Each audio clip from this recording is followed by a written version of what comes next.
GOAT of Cincinnati, you know, lyrically. What up? You know, that Young Butta on here today. What's going on? Talk to me. How would you say your experience was growing up in Cincinnati, Ohio? Adventurous, dangerous. I say dangerous more than anything though. Just got out of jail. I did prison time in Nevada. My people's Lane Pent. He kind of like introduced me to rap when I was 4 years old. I am the riot. The riot was built. Well, you said you is the riot? I am the riot. Shout out to AB. Thing with AB was this. AB used to walk 10 blocks from where he lived just to knock on my door just to hear me spit at 16. And you wrote the whole song? I wrote the whole song with Money Dance. I wrote the chorus too. If you go to my section where I'm from, there is nobody before me.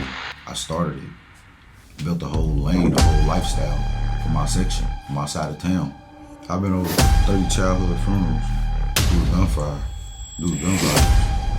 Childhood friends, been over 30 funerals. It's gonna be hard to impress me. I'd have been loyal to snakes. AOCKYTV or no TV, boy. Yes, sir. Man, y'all know what time it is, man. It's your boy, Young Aki, man. I got a big, super big guest in the building for y'all today, man. Man, I got Young Butta, you know, for me, the GOAT of Cincinnati, you know, lyrically. What up? You know, we got Young Butta on here today. What's going on? Talk to me. I want to ask you this. I want to start from the top. Where you from? Where you born and raised at? When I was born, my mom, she had me on the east side of Cincinnati, in a neighborhood called Mount Auburn. When I turned 4 years old, she moved out west to the west side, and I moved to a neighborhood called Westwood. So from 4 all the way up to adulthood, I grew up on the west side. Mm-hmm.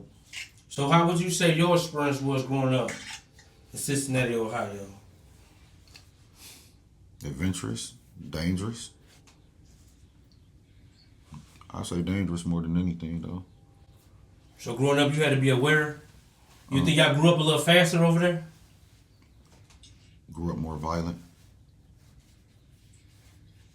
Out west, it's a little more violent. Anybody that's from Cincinnati or been to Cincinnati or know anything about Cincinnati, they'll be able to tell you one of the most dangerous places in Cincinnati is the west side. So, yeah. So growing up, did you have any brothers or sisters? I have one brother and 3 sisters. And I'm the youngest out of all of them. You the youngest? Yeah, I'm the last one out. Okay. And you're a father. You got 5 girls, 1 boy. How's fatherhood? That's pretty cool. So back in the day, was you a father? Yeah, as a kid. How old was you when you had your first baby? I want to say 17. And you still currently having babies, or you good? Might have something in the oven. I don't know. Gotta see. You know what I'm saying? But growing up, I gotta see. how did you get into rap and battle rap though? Well, like I said, my whole family is from the east side. I grew up on the west. It's a guy out east, my people's Lane Pent. He kind of like introduced me to rap when I was 4 years old. Like pushed me in a room full of guys. It stunk in there. Now that I'm older, that smell was weed and feet. But he pushed me in the room. He was like, rap, say something. Room full of niggas. You know, I mumble. I'm only 4. I mumble something, they all go crazy. Oh, it opened my eyes up like, ooh, I like that. I like doing this. So yeah, I pretty much followed that cab. Pimp him, introduced me to rap. So, what made you like stay with it? Because you started out battle rapping before you actually was rapping, right? So how did you get into battle rap? Well, I got into battle rap because it's just in the aura of the nature of where I'm from. It's competitive there. You got some of the best basketball players in the city, from the city. Some of the best athletes, boxers, football players. Like, I mean, all types of talent out west. So it's competitive out there. I don't really think the town was like that. I think I made it that way. You think you made it that way? Made it that way. It was real kumbaya before me. Maybe you the problem then. I wouldn't say I'm the problem. I would say I'm the light. I made it hot at the crib. They really wouldn't, you know, it was like who's next or who gonna whoop. And I come from a place where people don't rap where I'm from. I'm kind of like the first to do that. And any other artist that's from the city, if you look in their background, it's someone that was there or in their neighborhood before them that kind of like set a blueprint for them prior to them even surfacing. If you do your research on my side of the town, there is no blueprint before me. I am the blueprint. Type shit. But the first battle I ever seen of you was at J Jeans. Yeah, I just yeah. That might be the first thing I ever seen of you. I was kind of rough around the edges. I came home from, just got out of jail. I did prison time in Nevada. So I got out of jail. Hold on, time out. You can't just be peasant. How is you from Cincinnati but you doing time in Nevada? My first job was transporting. So I used to take things from this place to another place, and just so happened one of my jobs landed me in Nevada, and I got caught up out there. So that's how that happened. So how did you prepare for that battle with Jay-Z? Because it seemed like you was like... I didn't have to. You didn't miss a bar. No, I didn't you said two cuss words the whole... I didn't have to. I was already in mode. You got to keep in mind, he been in the free world. He been chilling. I came through with yard bars. Like, so it really got real for him. Nah, but yeah, that part. On the battle rap side, because you battle Black Rain, you battle Casino, I mean, and you battle other guys. From your opinion, would you say you ever lost a battle rap? Yeah. I have. Who would you say ever on you? I would say it really wasn't a battle rap, but it was like he was kind of like more advanced than I was. It's a guy from Mount Arbor, rest in peace to him, named Biscuit. Fire. Him. Let me see. Casino. Let me see.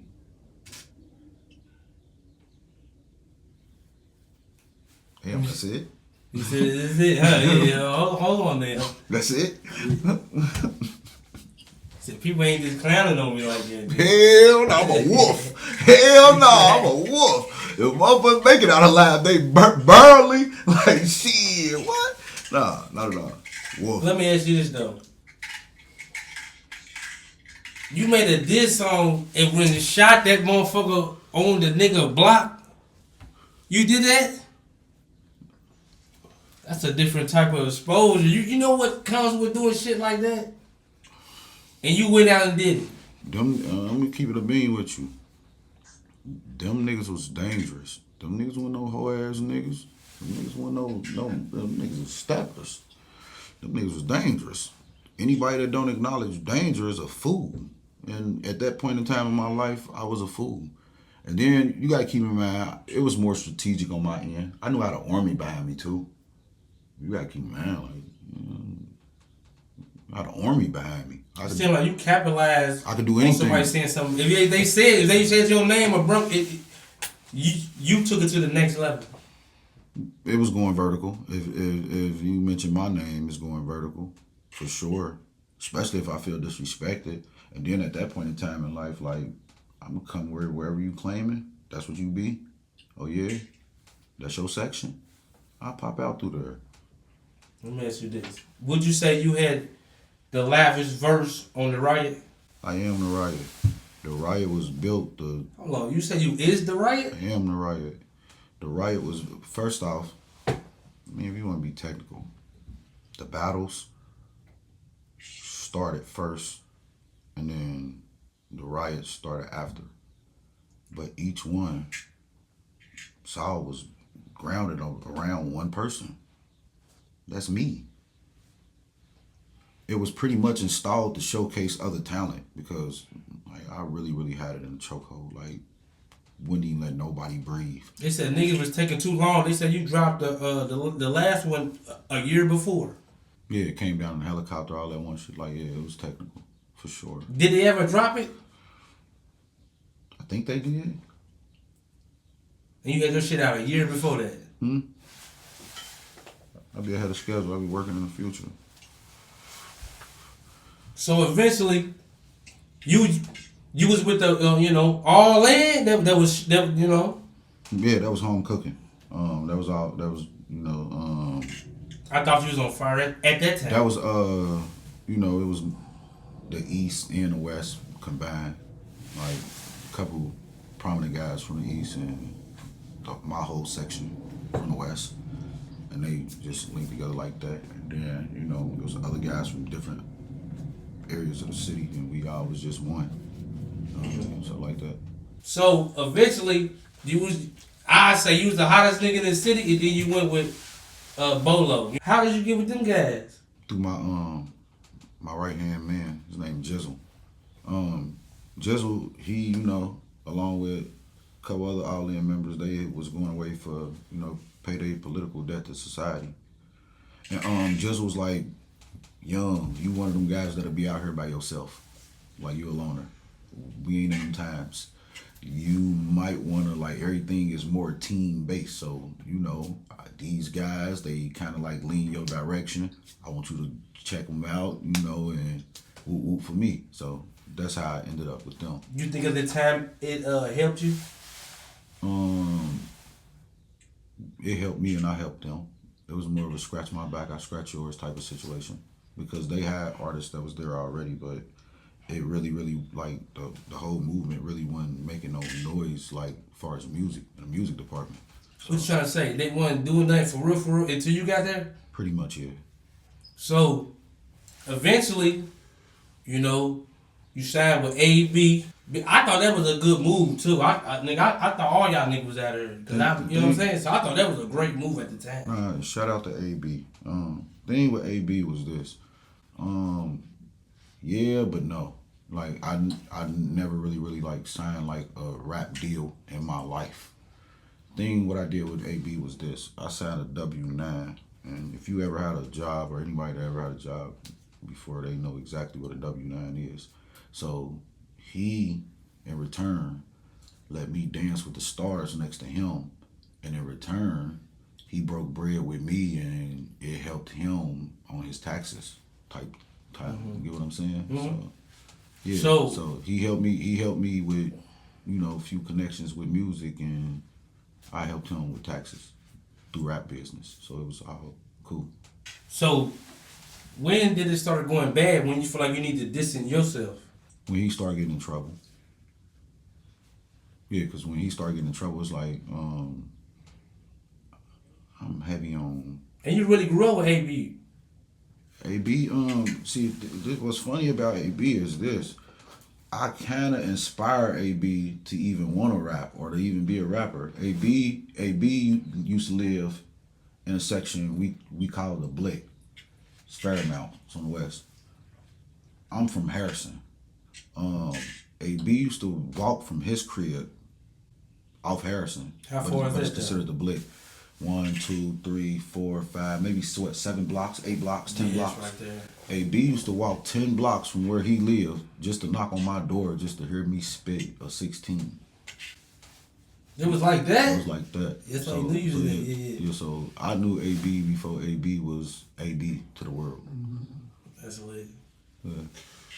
So, when you made this song Loaded, what type of shit you had going through your mind that day? The way you was flipping and rhyming, you did like 4 or 5 different schemes on that one song. What had happened was, when I made that transition from boom to boom, as far as that go, like, it was a lot of guys that felt some type of way about that. And around this time, like... Basically, what you mean, like, leaving one label and going to another one? Mm-hmm. Even though you didn't sign papers, basically? Mm-hmm. Okay, good. People kind of felt the way about that. Like, so. They was talking about me like 2 years straight. Make a little post, sneak this. Okay. Everybody know how I play. You wanna play? You gonna play my way, but you ain't gonna like it. You might like it, you might not. So just so happened it ended up being loaded. That was fire. That was just off 2 years of just watching just social media posts, sneak dissing. Social media posts, sneak dissing. So and so said this, so and so said that. Oh yeah. So you went in the booth and just It was all noted. I took it in the lab and boom, loaded. That nigga said you went in the house broke, you shouldn't have went to sleep. I said, damn, nigga. That type of time. That was hard. Nah, for real. So how did you get the record with Young Thug? That's lit. Just from being from this area, you know what I'm saying? You might be from Ohio and I'm from Kentucky. We just, you know what I'm saying? That's lit, nigga. I got that. AB put that together. And the way AB. And the way AB put that together was like this. Rest in peace to the soul. Rich homie Quan. AB had a fight here. Rich homie Quan and Young Thug brung him out. In the ring entrance, I think somebody here tried to either snatch Rich homie chain or something like that, and Rich homie punched on him. Cause Rich homie, he was frequent, like in the city. Like he used to be around like Cincinnati, like a lot. So he punched on him, and Thug like, man, I'm not like going out. Like they had an after party too. Thug like, I'm not doing that, bro. I'm not going out like. T.I. and them, they lit something up out there. Like, I'm not about to be doing that. Like, nah. So, you know, AB and Thug was cool. So, time go by. AB hit Thug with the, remember you owe me one?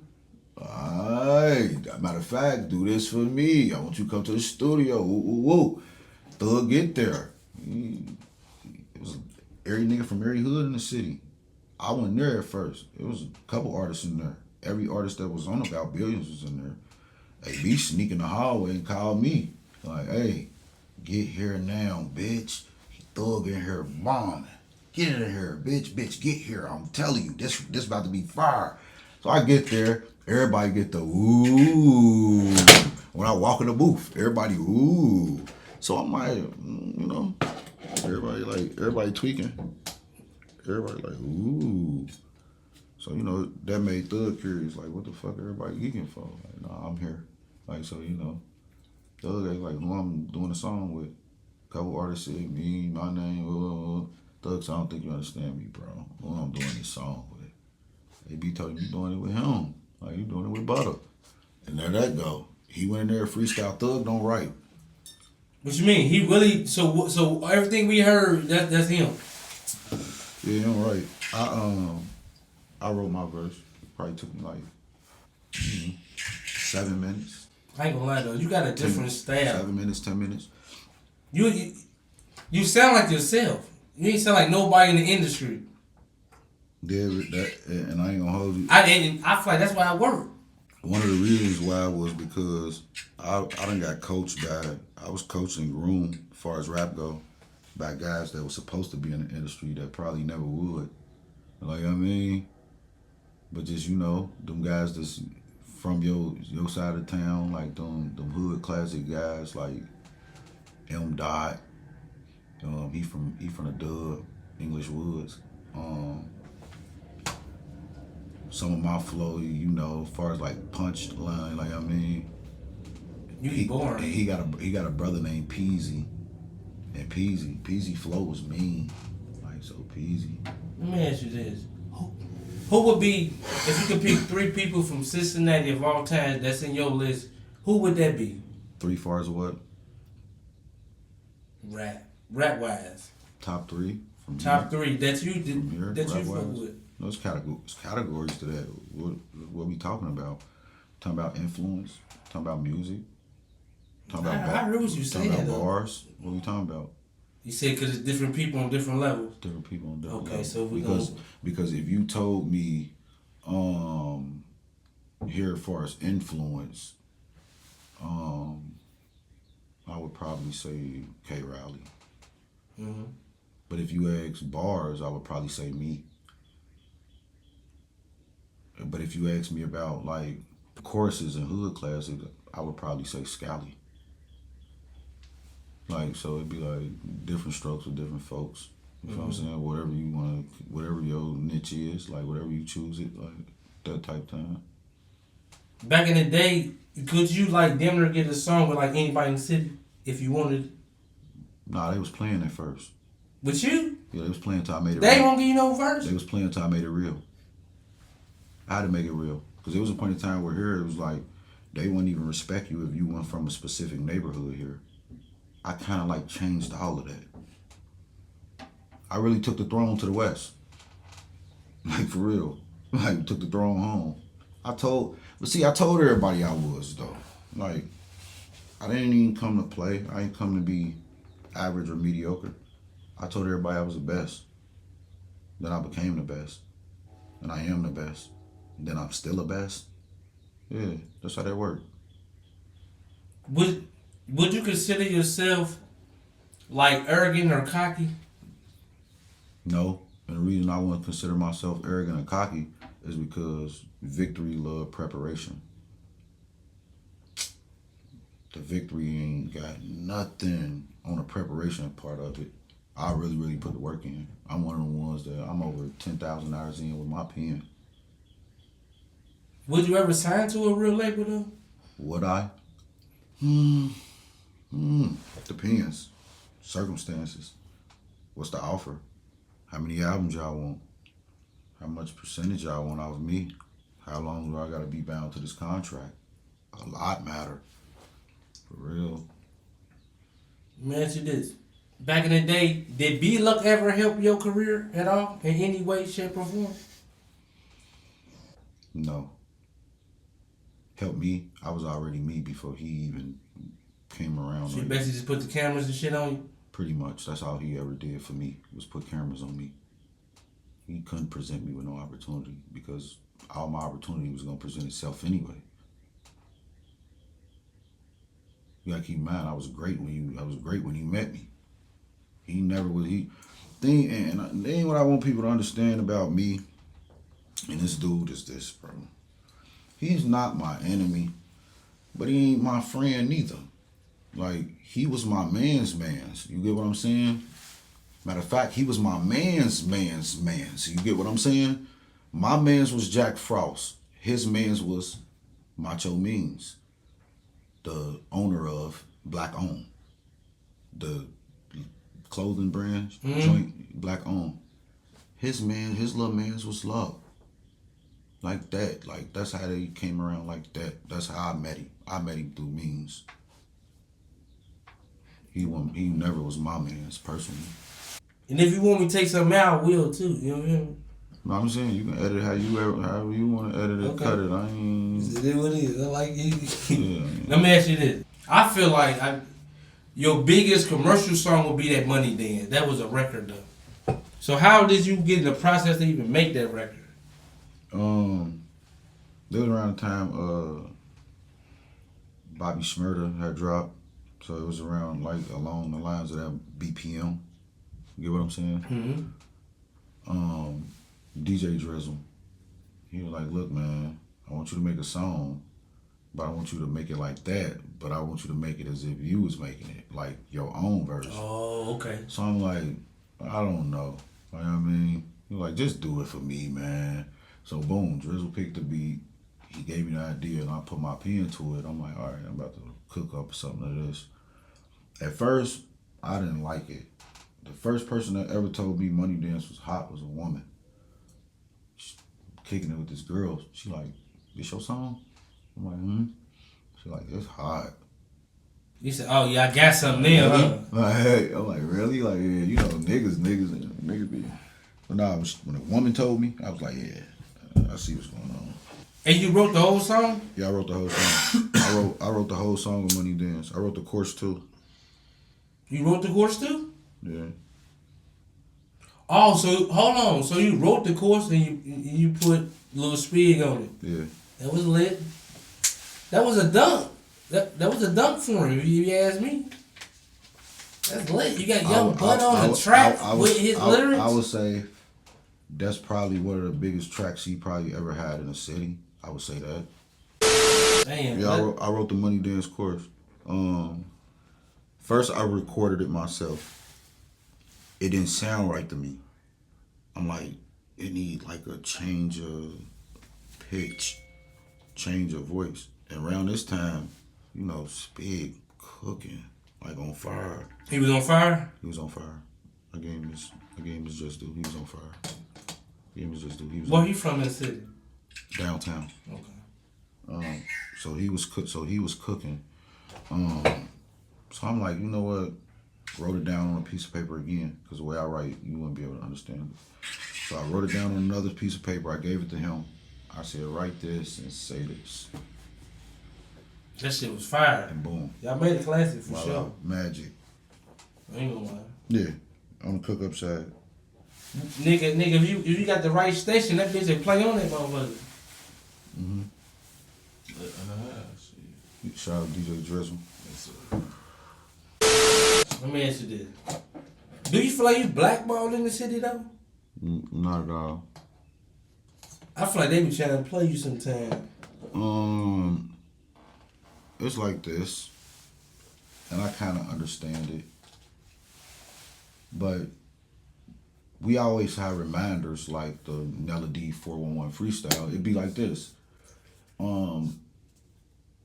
Everybody, you know, is it in a respective, you know, light. But when everybody get the time about who's who and what's what, you know, they try to like, don't mention him, like, or nah. You think niggas really blocking like that? Nah, like they be like, nah, leave him alone. But then I be like, you know what? I see what y'all doing. Now I'm about to drop this freestyle. So if y'all, so if y'all who y'all say y'all is, once I do this, everybody gonna be like, okay, we know whoop-de-whooping them decent, but why did they never mention him? Who is this? Like, what? And then you get in the comments, you get to see it's like legendary, go, legendary, motherfucker. Like, whoa, hold on now. I thought y'all said that this person was the best. Mm-hmm. This ain't what the people saying in these comments. They saying it's him. They said it's him and it's been him. Who is he? So it's more of a, you know, crab in a bucket type of vibe, but I think it's kind of loosening up a little bit. Let me ask you this. Which one would you prefer? Loyalty or respect? Respect. Why is that? Respect can take you places loyalty can't. Loyalty is kind of a bonding. It's kind of a bonding tool to whoever it benefit most. You get what I'm saying? Why is the person that's more fortunate always require more loyalty from the person that's less fortunate? You ain't never noticed that though? Think about it. The savage got to be loyal to their big dog, but the big dog don't got to be loyal to the savage. The savage can be disposable at any given moment. We move you out the way and get another savage. But if the savage try to do that to the big dog, he ain't loyal. So it's like loyalty is more of a conducive thing when it benefits you. Let me ask you this. That's why I try to stay away from words like loyal. Like, I try to stay away from them type words because it'd be like, okay, cool. How far is this loyal thing gonna go? Because it's gonna be hard to impress me. I'd have been loyal to snakes. That's crazy. So, you talking about loyal. I'd have been loyal to snakes. So it's like, man, how far did the loyalty thing go? Now, I think if you just be true to you, you wouldn't have to pull out words like loyalty or nothing like that. You be true to you, everybody be true to themselves. Think about it. I mean, I treat you how I treat myself. We ain't gotta use words like loyalty. We human. You know what I'm saying? So You got some shit cooking? cooking up. You gotta drop some videos, man. You trying to go crazy on all 26. I'm cooking up. Yeah, I'm cooking up. I got a couple things in the work. I got a couple things in the work for sure. Niggas waiting on that Young Butta. Come on, man, some way. Oh man. How did you come up with that kind of? It's kind of like an ad lib with that. Ladies and gentlemen, I am young. How did you? Cause you always said that. Because I'm a respectful guy, and I feel like before you speak to, see, thing is this: one of people's biggest fears, or two of people's biggest fears, is one is drowning, and another is speaking publicly to audience. You know what I'm saying? And you know, I ain't gonna say I was the best, but you know, I kind of like was on top of my game in school when it came to grammar, for real, for real. And the best way to break the ice with an audience is to introduce yourself. I mean, you definitely give them your name. Yeah, so that's where I got that from. Yeah. But growing up in Cincinnati, have you ever lost anybody? I've been over 30 childhood funerals due to gunfire, due to gun violence. Childhood friends, been over 30 funerals. Gun violence. Since what? A kid to now? Kid to now. Is that traumatizing? Yeah, a little bit. And the reason I say a little bit is because it's like I know a lot of people that use it as an excuse to stay stuck in pain. That's why I say a little bit, because yeah, it's traumatizing, but still, life go on. You don't have to move along. Whether it hurts you or not, you still can't stay stuck in pain. How you gonna progress? Let me answer this. Give something to the youth. Dream big. I agree with that. And what I mean by dream big is anything you willing to put 10,000 hours into, you'll become a professional at it. And once you're a professional at it, you can compete on the same level as other professionals. Not saying to do it to compete, but you test your limit against the best of the best. So dream big and make sure you ready to test your limit against the best. Because in order to be the best, you have to compete with the best. I gotta ask you. I see you always listen to Rasta music. You listen to a lot of Rasta music? I listen to a lot of music. I really ain't got no specific, like, you know, theme when it comes to music. Like genre. I listen to all types of music. You liable to hear some Coldplay, you liable to hear some Bob Marley, you liable to hear Frank Sinatra, you liable to hear Jada Kiss. So it's like, I ain't telling what you might hear. But yeah, it's like that. Music is music to me. What made you want to lock your hair up? From my opinion of always seen it, you always had a haircut. Even Stevens too, nigga. I don't know. My sister died. So I ain't. Your real sister died? My mama daughter. Yeah. No disrespect without asking. How did your sister die? She's what? 40 what? 41, something like that. Went in the hospital for pneumonia. Never come out. This is recent? 3 years ago. That's still recent. So to answer your so to answer your question, I ain't feel the same. I ain't want to look the same. Then when I looked up, my hair was like, what am I gonna do with this? And locked it up. Did people reach out to you when your sister died?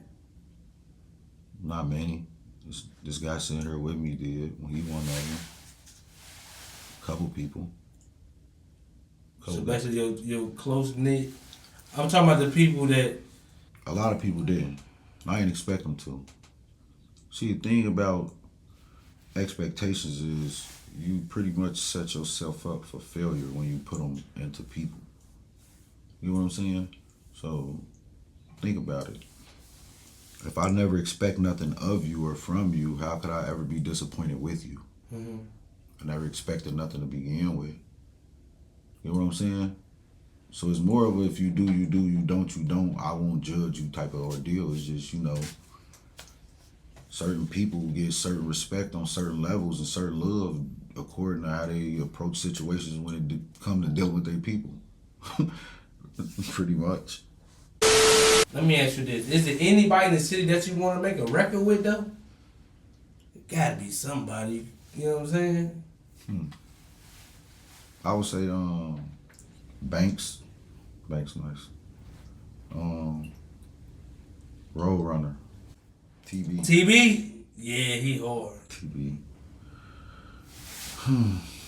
Cheese T's cool to me. Yeah, he cool. You already had I remember you had a record with Skyler Black back in the day. I'm probably one of the first artists to I remember that. Rest in peace, OG Jerry. Jerry called me and was like, hey, I want you to do a song with my little cousin. I get to the studio. It's her, yeah. Yeah, so I think that was probably one of her first features from an artist that's probably not where she from type of ordeal. So let me ask you this: why y'all think y'all ain't getting pushed out? If y'all got all this talent, cause I fuck with it. Why y'all ain't getting to where y'all supposed to be? Cause the shit be going over here. The shit do numbers. Don't do numbers. It be 100. It be 300. I would say big eyes and little U's. That's why. That's one reason.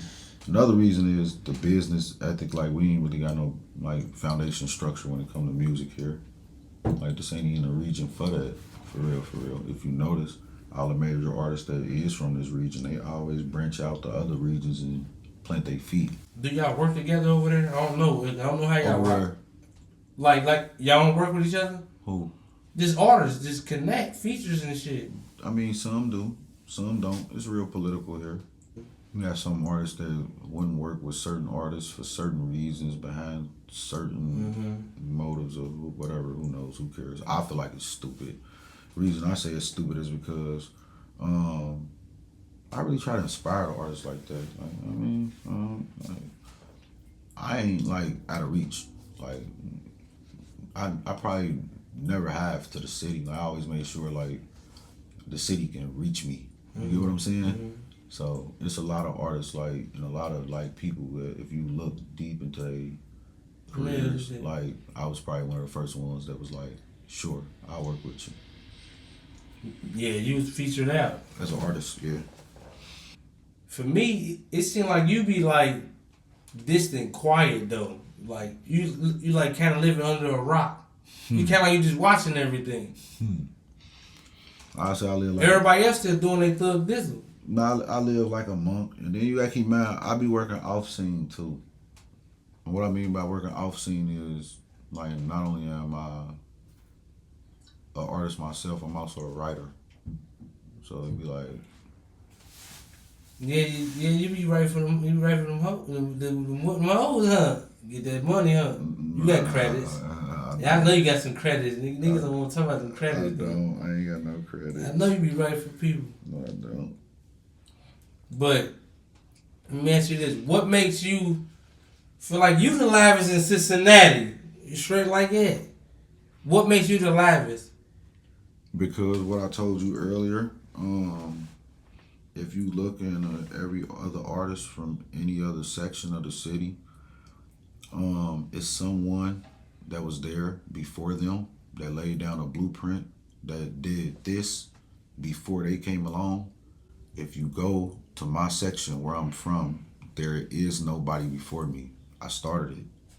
Built a whole lane, a whole lifestyle for my section, for my side of town. You know what I'm saying? That's still lit as fuck, though. So you get what I'm saying? So it's if you look at all these other neighborhoods in the city, they had people that was, either famous or had motion at what they doing now before them. You come to my section, there is nobody. So let me ask you this. No beef. But living on Harrison, what type of neighborhoods y'all used to get into it with? When I was younger? You was younger. No beef, this the neighborhood. For real, that's what kind of make my side so dangerous. You could have beef with the next street over. You could be from. Y'all fighting each other. That's why whenever you had war toward. You ever been shot before? Yeah. You been shot before? Yeah. Oh, you was really out there then. I was outside. You niggas get shot, you in the streets, nigga. I was outside. You definitely out. You got shit for real? Yeah. Oh, you ain't nigga get shot was outside for real. Yeah, I was outside. I got shot. Damn. And look at you here telling your testimony today on AOCKYTV with this bitch. Not for real though. Let me ask you this. Come on. Why you don't have no Facebook? That's where the promotion, that's where it really go down at, on Facebook. That's the best platform for niggas like us. Facebook. See, I'm a different kind of dude. So me being on Facebook, it won't do me no justice because that's one of them platforms where, you know, people kind of build popularity off tearing down something or tearing down somebody. It's negative on that bitch. Sort of, kind of, yeah, pretty much. And then it's like I don't want to be easily accessible neither. Like that don't make you exclusive. If anybody got access to you, what makes you special? So I would be like everybody else if I was on there. Not saying that it make me special because I'm not. It's just I don't want to be accessible that way. You from over here? You born in? Not from Covington. Yeah, I'm from over there though. Oh yeah. He won an NCAA championship with Louisville. Yeah, that's my team. Yeah, that's Shane Buchanan. Yeah. Yeah, that's Shane Buchanan. He won a championship with Louisville. That's lit. Yeah. So you got different. Hold on, nigga. Y'all niggas sliding. Nah, you know we from the same section, from the same area. Straight like that. Nah, you could, man. Look, man. I don't get no fuck.